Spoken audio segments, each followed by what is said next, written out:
Right now, we're seeing our new political landscape come into focus. Senator Mazie Hirono joins us now to offer her insight on the future of Hawaii and beyond. Senator, thank you for joining us this morning. It's good to be here. And of course, I want to say congratulations to you. As reaction to, of course, your race this morning. Yes, thank you, because first of all, I want to thank the people of Hawaii for giving me another opportunity to continue to fight for them and represent them, and it's an honor.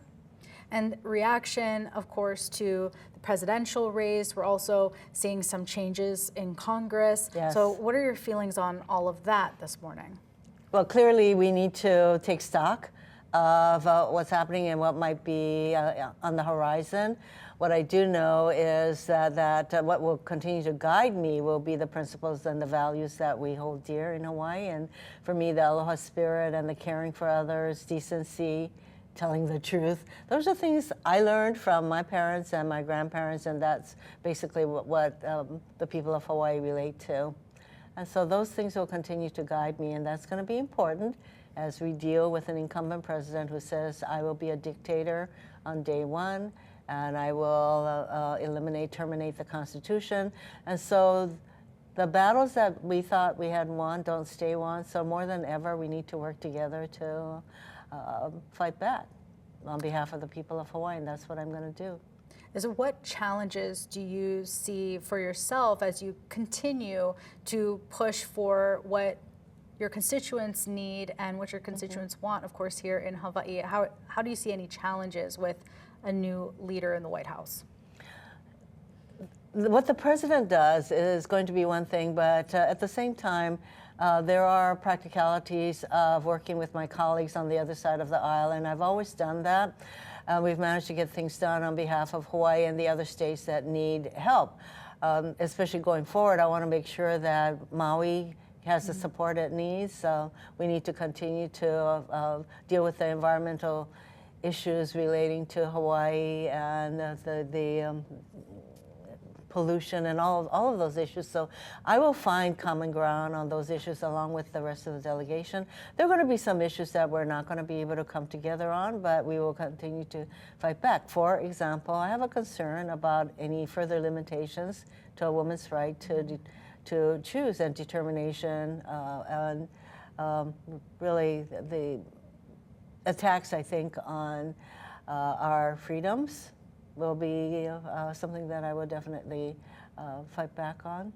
And I think there will be an attempt to limit, for example, contraception. Those kinds of issues will really impact people in Hawaii too, even if abortion is legal in Hawaii. I know something that was making headlines across the country as all the results were coming in was, there were quite a few states that voted for Donald Trump, but then pushed through their state amendments or constitutions to ease restrictions on abortion. So it kind of shows you just how split the country is right now. Yes. So I think that I'm glad that when they had an opportunity to vote to protect abortion rights and a woman's freedoms, I think that was important, but there seemed to be, in my view, a disconnect as to how is it that we came to the point where we need to protect those rights, and it is Trump. The fact that he put 3 people on the Supreme Court that came up with Dobbs. So there seemed to be something of a disconnect. But at the same time, going forward, I know that we're going to need to take stock of what we need to do and how to work together in the best way possible. And I'm still looking at the results for the House in particular, U.S. House. Some of the votes are still coming in regarding some of my colleagues in the Senate. But we've always managed to get things done in a bipartisan way, and I expect that to continue. But then at the same time, as I said, we have a president who says he's going to terminate the Constitution. I am looking to the courts, to the press, to each of us to protect the Constitution and the rule of law. And my voice will be there for those battles. I know you are on several different committees in the Senate. Will any of that change as we see a majority for the Republican side in the Senate now, or will you still be on all of those committees? I have enough seniority right now to remain on the committees that I've been on, but obviously the people of the committees will change and the priorities will change. So that's what I mean when I say we will need to take stock of what our priorities will be. But my priorities will always be fighting for the people of Hawaii, making sure that we do everything we can to get the resources for Red Hill, for example, Maui, recovery, making sure that our seniors will be protected under Medicare, Social Security will remain strong, all those things that I know really matter to the people of Hawaii.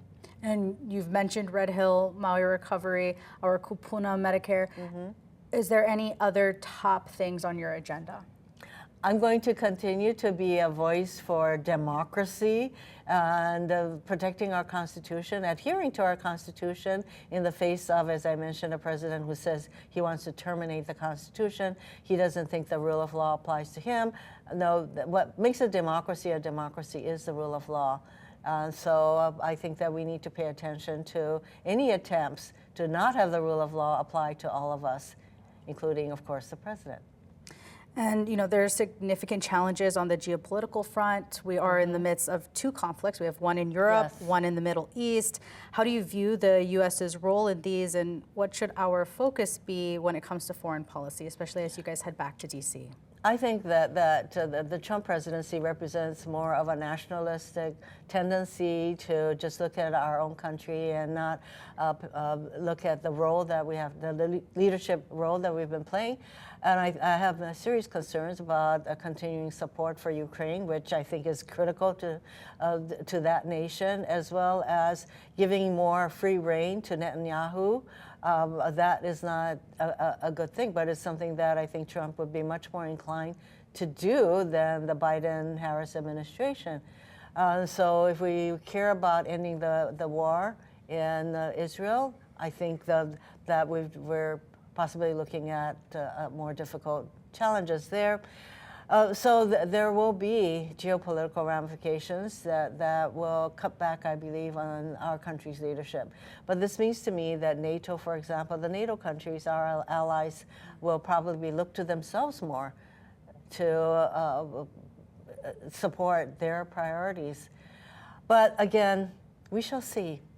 Meanwhile, the battles that we thought we had won don't stay won, and so eternal vigilance will be required of all of us. And I also mentioned that a lot of the protections that we need to put in place will be done through at the legislative level.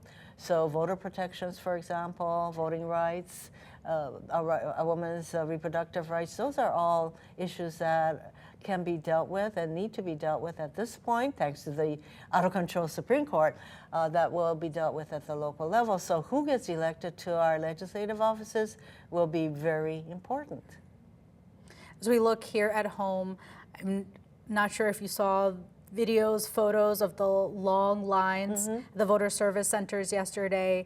How do we avoid something like that from happening again? I mean, we talk about voter turnout in Hawaii always being historically low, and we want more and more people to come out and vote, but then they're met with things like yesterday. I think we make it very easy in Hawaii to vote, so the mail-in balloting.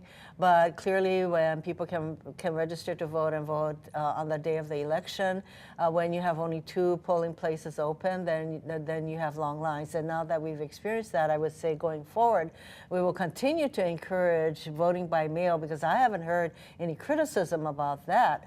But if someone's going to wait till the last day, and I encourage everyone to vote, of course, we need to anticipate, I would say, better and open more polling places. That would be one approach to what we experienced yesterday. And, you know, for people who maybe didn't go out and vote, because we do usually see higher voter turnout when there is a presidential race. And I think we did see higher turnout for mail-in ballots. But of course, there's still a lot of people who didn't get out and vote. So what would you like to say to those people?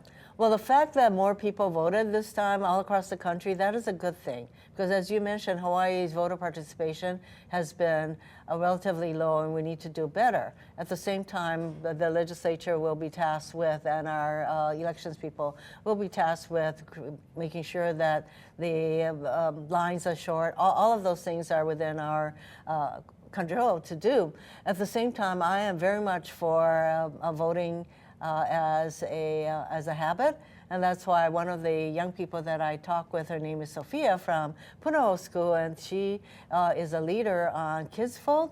And I'm going to be very interested in how the Kids Vote turns out. But it is to have young people in our schools participate in voting through researching candidates' backgrounds, et cetera, and having their votes counted. So that's called Kids Vote. It's a program that I have been very supportive of for a long time. And so that is encouraging people to get into the habit of voting. I run into people who say to me, "Oh, Auntie Mazie, I voted for you in Kids Vote when I was in 3rd grade." I was just about to say, I remember doing Kids Vote when I was in 3rd grade. See? I went to Kaneohe Elementary with my mom, and there you go. I'm not even going to ask you who you voted for governor, but I don't even know if I remember. I won the Kids Vote for governor in 2002. But I do think that that is an important program to support, and so Sophia has been a leader on that, and I just want to give her a shout out this morning. It'll be very interesting to see those results of the Kids Vote and kind of see, how that translates as we move forward, if that does result in higher voter turnout. I think it will, because voting is a habit.